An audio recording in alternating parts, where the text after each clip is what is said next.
नमस्कार दोस्तों, स्वागत है आपका द पॉलिटिकल टेस्ट में और मैं हूं अजय सिन्हा। दोस्तों, उत्तर प्रदेश में उपचुनाव को लेकर सियासी बिगुल बच चुका है और सभी राजनीतिक दल अपनी अपनी तैयारियां कर रहे हैं। यानी एक तरफ समाजवादी पार्टी अपनी तैयारी कर रही तो कांग्रेस समाजवादी पार्टी के पीछे पीछे लगी हुई है कि किसी तरह से उपचुनाव में उसे भी कुछ सीटें मिल जाए और समाजवादी पार्टी का सपोर्ट मिल जाए, यानी उपचुनाव में इंडिया अलायंस चुनाव लड़े जिस तरह से लोकसभा चुनाव में उसने मिलकर चुनाव लड़ा। वहीं बीजेपी भी अपनी तैयारियों में जुटी हुई है। खास बात यह है कि 10 सीटों पर उपचुनाव होना है, यानी 5 सीटें जो है समाजवादी पार्टी खेमे से हैं और 5 सीटें एनडीए खेमे से हैं। 5 सीटों में 4 सीटें ऐसी समाजवादी पार्टी खेमे से जिनके विधायक सांसद बने और एक सीट वो है जिस पर इरफान सोलंकी सपा विधायक थे कानपुर से, उनको जो है सजा का ऐलान हुआ। उसके बाद उनकी सीट जो है वो रिक्त हो गई है। वहीं 5 सीटें जो है वो एनडीए खेमे से हैं। तो अब इन सीटों पर चुनाव लड़ने की जद्दोजहद शुरू हो गई है। लेकिन सबसे बड़ी बात यह है कि बीएसपी सुप्रीमो मायावती ने भी उपचुनाव लड़ने का ऐलान कर दिया।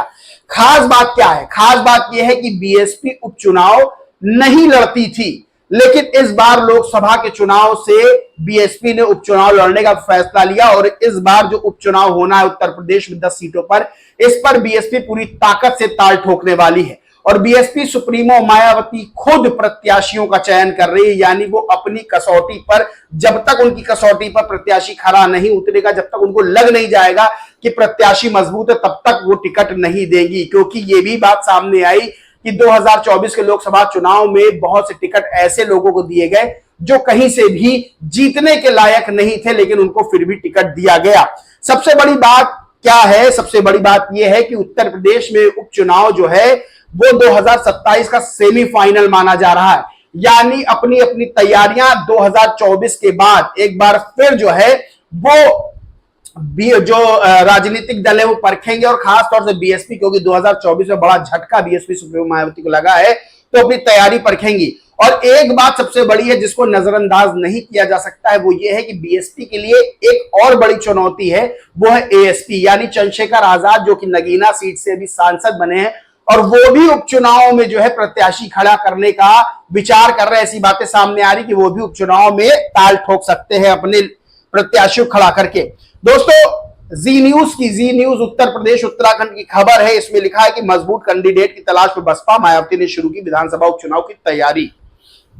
अंदर लिखा हुआ है कि विधानसभा में बसपा के उमाशंकर सिंह, जो रसड़ा बलिया रसड़ा से विधायक है, अकेले विधायक है, एक विधायक है। बता दें, विधानसभा में बसपा के उमाशंकर सिंह अकेले विधायक है। लोकसभा, राज्यसभा और विधान परिषद में पार्टी का कोई सदस्य नहीं है।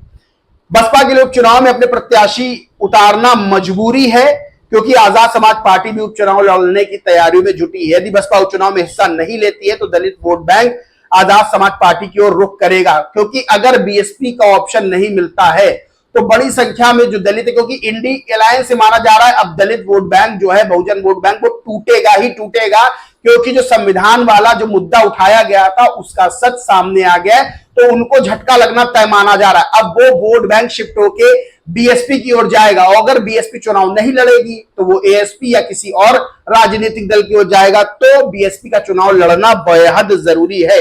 इसलिए बीएसपी जो है फूक फूक कदम रख रही है। पार्टी सूत्रों की माने तो मजबूत उम्मीदवारों के नामों की फहरिस्त तैयार कर ली गई है और इस बार जिम्मा जिला अध्यक्षों को सौंपा गया, यानी कोऑर्डिनेटर्स को नहीं सौंपा गया, जिला अध्यक्षों को सौंपा गया।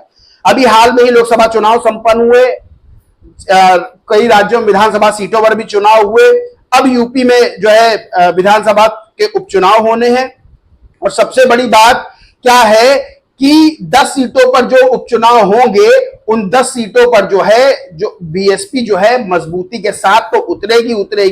और सबसे बड़ी बात ये सामने आ रही है कि क्या पूर्व नेशनल कोऑर्डिनेटर और पूर्व उत्तराधिकारी बीएसपी सुप्रीमो के आकाश आनंद, उनको वापस लाया जाएगा। तो ऐसा माना जा रहा है कि उपचुनाव में आकाश आनंद को जिम्मेदारी नहीं सौंपी जाएगी। उपचुनाव भी बीएसपी सुप्रीमो अपने जो और पदाधिकारी हैं उनके जो है सहारे लड़ेंगी और ये देखेंगी कि क्या उपचुनाव का रिजल्ट होता है, क्योंकि लड़ तो पूरी मजबूती से रही है और उनके प्रत्याशी भी, बड़ी बात यह है, माफ कीजिएगा, उनके कार्यकर्ता पदाधिकारी अब वो सड़कों पर उतर रहे हैं और जो जो मामले हो रहे हैं, जहां बहुजनों के खिलाफ कोई अपराध हुआ है या दलितों के खिलाफ कोई अपराध हुआ है, वहां पर बीएसपी के जो पदाधिकारी हैं वो जो है जा रहे हैं पुलिस के पास और जो है न्याय की मांग कर रहे हैं, एप्लीकेशंस दे रहे हैं, ज्ञापन दे रहे हैं। कई तरह के ऐसे वीडियोस भी सामने आ रहे हैं।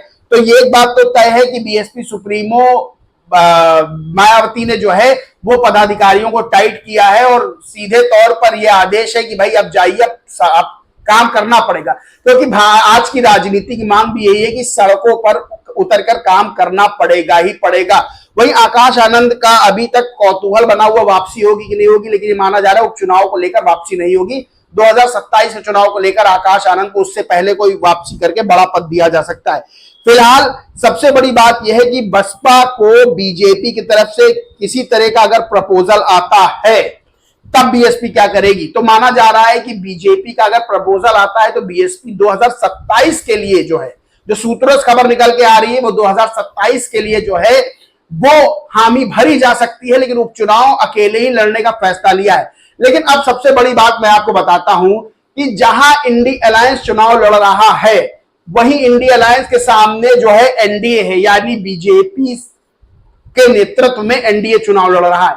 तो क्या ऐसे में बीएसपी को अकेले चुनाव लड़ने से फायदा होगा? सबसे बड़ी बात यह है कि इस समय जो है वो गठबंधन की राजनीति हो रही है और उत्तर प्रदेश में इंडी अलायंस ने जिस तरह से बीएसपी सुप्रीमो पर चुनाव से पहले, चुनाव के दरमियान और चुनाव के बाद अभी तक सियासी हमला जो है जारी रखा है, उस ये बताता है कि इंडी अलायंस और बीएसपी सुप्रीमो मायावती के बीच बात किसी भी तरह से अब बन नहीं सकती है, क्योंकि इस तरह की बयानबाजियां सामने आ रही, चाहे वो समाजवादी पार्टी की ओर से हो, चाहे वो कांग्रेस की ओर से हो। इधर एक ऑप्शन बड़ा खुला हुआ है कि अगर बीएसपी और बीजेपी आती है, मानिए बीजेपी के पास 5 सीटें हैं और 5 सीटों पर जो समाजवादी पार्टी की 5 सीटें हैं उस पर भी उपचुनाव होना और जो एनडीए की 5 सीटें उस पर उपचुनाव होना, 10 सीटों पर उपचुनाव होना है। अगर उसमें से 10 सीटों में से 5 सीटें एनडीए अपने वाली तो रखता है और 5 सीटें समाजवादी पार्टी वाली के जो है उनको बीएसपी को सौंपता है या उनमें से कुछ सीटें बीएसपी को सौंपता है और मिलकर चुनाव लड़ता है, तो बड़ा फायदा बीएसपी को भी और बीजेपी को भी हो सकता है, क्योंकि इस समय बीजेपी को भी बड़ा झटका 2024 के चुनाव में, लोकसभा चुनाव में लगा है और बीएसपी को तो झटका लगा ही लगा है। यानी समय की अगर जो मांग को देखा जाए तो यह है कि अगर साथ में लड़ते हैं चुनाव बीजेपी और बीएसपी मिलके, यानी 5 सीटें एनडीए अपने पास रख के चुनाव लड़ता है और जो 5 समाजवादी पार्टी की सीटें उस पर जो है अगर बीएसपी को 5 या 4 जो जितनी बातचीत में अगर सीटें दी जाती हैं और मिलकर चुनाव लड़ते हैं 10 सीटों पर, तो एक बड़ा फायदा हो सकता है और इंडी अलायंस को बड़ा झटका, जो इंडी अलायंस ने सोचा भी होगा वैसा झटका इनको मिल सकता है। अब बीएसपी सुप्रीमो अगर अकेले चुनाव लड़ती है तो बहुत मजबूती के साथ उनको चुनाव लड़ना पड़ेगा, क्योंकि 2024 में बड़ा झटका लगा है और कहीं ना कहीं पदाधिकारियों में हताशा और निराशा भी है और इसका नतीजा भी देखने को मिला है कि अब जो पदाधिकारी हैं वो भी जो है बीएसपी सुप्रीमो मायावती के आदेश के बाद अब सड़कों पर उतर रहे हैं, यानी जो बहुजनों के खिलाफ जो किसी भी तरह के अपराध हो रहे हैं तो उसमें जाके ज्ञापन वगैरह सौंप रहे हैं। तो ये बात तो है कि बीएसपी जो है वो रिवाइव करना चाह रही, बीएसपी सुप्रीमो मायावती अब पूरी ताकत लगाकर जो है वापसी करना चाहती है, लेकिन बड़ी चुनौती एक एएसपी भी है और बहुत बड़ी चुनौती इंडी अलायंस भी है। ये तो तय है कि इंडी अलायंस का जो वोट इंडी अलायंस को मिला था वो टूट के बीएसपी की ओर जाएगा, लेकिन फिर भी जिस तरह की उत्तर प्रदेश में जिस तरह का राजनीतिक माहौल है और जिस तरह की जो है गठबंधन की राजनीति चल रही, यानी एक गठबंधन के आगे दूसरा गठबंधन है, वहां पर क्या अकेले चुनाव लड़ना सही है या क्या बीजेपी के साथ जाकर, क्योंकि इंडी अलायंस इस तरह की बयानबाजी हो रही है कि बीएसपी का इंडी अलायंस के साथ जाना वो जो है बेहद मुश्किल है। तो अगर बीएसपी और बीजेपी साथ मिलकर लड़ती है तो ज्यादा फायदा है या बीएसपी अकेले चुनाव लड़ती है तो ज्यादा फायदा है। लेकिन मेरा जो मानना है वो ये है कि अगर किसी गठबंधन के साथ, यानी खासतौर से बीजेपी के गठबंधन के साथ बीएसपी चुनाव लड़ती है तो उसको सीधा सीधा फायदा होगा, क्योंकि अभी 3 साल बाकी हैं, 3 साल अभी बाकी है विधानसभा चुनाव होने में उत्तर प्रदेश के, और एक जो है विधायक खाली जो है उमाशंकर जो है वो बीएसपी के, यानी बीएसपी का एक को विधायक नहीं, उमाशंकर को छोड़ के एक भी विधायक नहीं, यानी एक विधायक है पूरी विधानसभा में। और अगर बीएसपी जो है बीजेपी के साथ गठबंधन में लड़ती है तो बड़ा फायदा उत्तर प्रदेश में उपचुनाव में बीएसपी और बीजेपी दोनों को हो सकता है, क्योंकि इस समय बीजेपी और बीएसपी दोनों की मजबूरी है कि किसी भी तरह से इंडी अलायंस को डाउन किया जाए, क्योंकि अगर उपचुनाव में इंडी अलायंस जो है मजबूती के साथ चुनाव लड़ता है तब बड़ी मुश्किल आगे खड़ी होने वाली है, क्योंकि ये अभी गठबंधन इंडी अलायंस का उत्तर प्रदेश में सफल हुआ है। उपचुनाव में भी अगर जो है मजबूती के साथ लड़ता है, समाजवादी पार्टी कांग्रेस को कुछ सीटें देती है, क्योंकि कांग्रेस कुछ सीटें चाहती है जिन पर उपचुनाव लड़े समाजवादी पार्टी के साथ मिलकर।